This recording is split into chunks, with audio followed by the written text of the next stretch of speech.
আমি সোনালি চলে এসেছি আপনাদের সামনে নতুন রেসিপি নিয়ে। আজকে আমি দুটি রেসিপি বানিয়ে দেখাবো। একটি হচ্ছে মোচার পকোড়া আর আরেকটি হচ্ছে চিকেন পকোড়া। তো প্রথমে আমি এই মোচার পকোড়াটা বানিয়ে নেব। এই দুটি রেসিপি চা কফির সাথে খেতে খুবই ভালো লাগবে। প্রথমে আমি মোচার পকোড়াটা বানিয়ে নেব। এই জন্য আমি সেদ্ধ করা মোচা নিয়ে নিয়েছি আর ওতে একটু কাঁচা লঙ্কা, পেঁয়াজ, আদা, রসুন বাটা দিয়ে দিয়েছি। এবার আরও কিছু মশলা এতে দিয়ে দেব, আপনারা দেখতে থাকুন। এই যে এইভাবে ছোট ছোট করে কাঁচা লঙ্কা কুচিয়ে নিয়েছি আর এইভাবে সরু সরু করে পেঁয়াজ কুচিয়ে নিয়েছি। এই পেঁয়াজ কুচি আর কাঁচা লঙ্কা কুচি ওতে দিয়ে দিলাম। বেসন,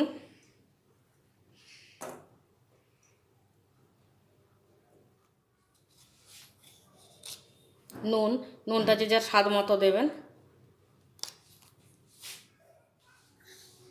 সামান্য একটু হলুদ,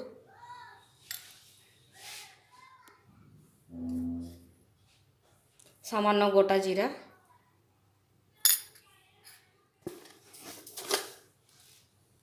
সামান্য পোস্ত দানা, 1 চিমটি খাওয়া সোডা বা বেকিং সোডা দিয়ে খুব ভালোভাবে মাখিয়ে নেব। প্রথমে জল দেব না, প্রথমে শুধু এমনি শুকনো শুকনোই মাখিয়ে নেব। যদি জল লাগে তবেই জল দেব। এবার ওতে দিয়ে দেব খুব সামান্য গরম মশলা পাউডার, দিয়ে আবারও খুব ভালোভাবে মাখিয়ে নেব।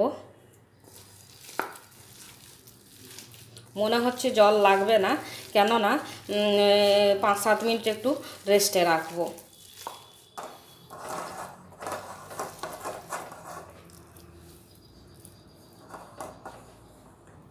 মাখানো হয়ে গেছে, এবার 5-7 মিনিট রেস্টে রেখে দেব। মোচার পকোড়ার জন্য উনুনে কড়াই বসিয়ে দিয়েছি। কড়াইটা গরম করে নেব। কড়াই গরম হয়ে গেছে, এবার ওতে দিয়ে দেব সাদা তেল।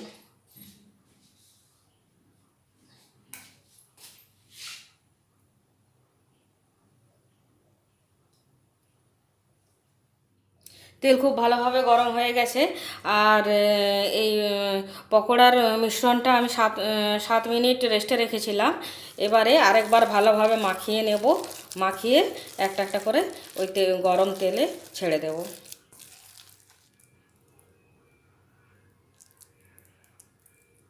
আমি এইভাবে করছি, আপনারা বড়ও করতে পারেন।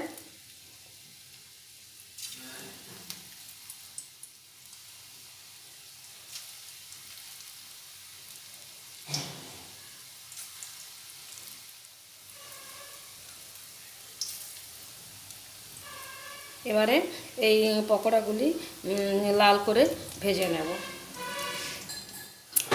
পকোড়াগুলো ভাজা হয়ে গেছে, লাল লাল করে ভেজে নিয়েছি। এবার তুলে নেব।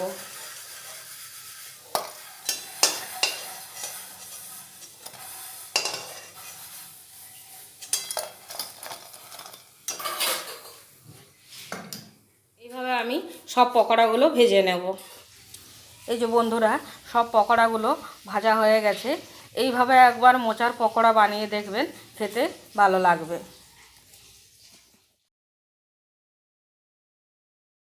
এবারে আমি চিকেন পকোড়ার জন্য চিকেনটা মাখিয়ে নেব। গন্ধরাজ চিকেন পকোড়া বানাবো। ওতে আমি প্রথমেই দিয়ে দিয়েছি আদা রসুন বাটা, কাঁচা লঙ্কা কুচি, পেঁয়াজ কুচি, ধনেপাতা বাটা। এবার ওতে দেব স্বাদ মতো লবণ,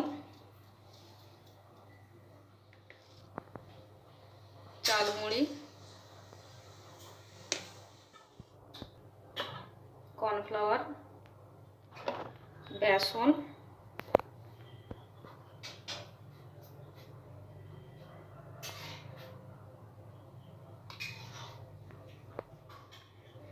সামান্য সয়া সস,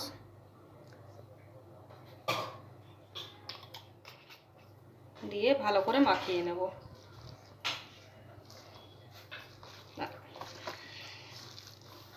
এটা ম্যারিনেট করে আপনারা আধা ঘন্টাও রাখতে পারেন, 1 ঘন্টাও রাখতে পারেন। যত বেশিক্ষণ রাখবেন এটা তত ভালো খেতে হবে। আমি এটা ভালো করে মাখিয়ে বেশ কিছুক্ষণ ঢাকা দিয়ে রেখে দেব ফ্রিজে। চিকেন পকোড়াটা আমি 4-5 ঘন্টা ম্যারিনেট করে রেখেছিলাম। এবার ওতে আরও কিছু মশলা দিয়ে দেব। সামান্য পরিমাণে চাট মশলা, অল্প একটু ঝাল লাল লঙ্কা গুঁড়ো, আর দিয়ে দেব গন্ধরাজ লেবুর রস।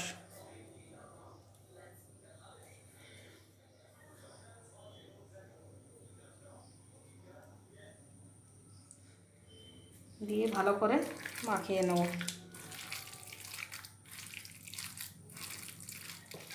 উনুনে কড়াই বসিয়ে দিয়েছি, তেল ছেড়ে দেব। তেল গরম করে গন্ধরাজ চিকেন পকোড়াগুলো ভেজে নেব। সাদা তেল ভালোভাবে গরম হয়ে গেছে, এবার গন্ধরাজ চিকেন পকোড়াগুলো ভেজে নেব।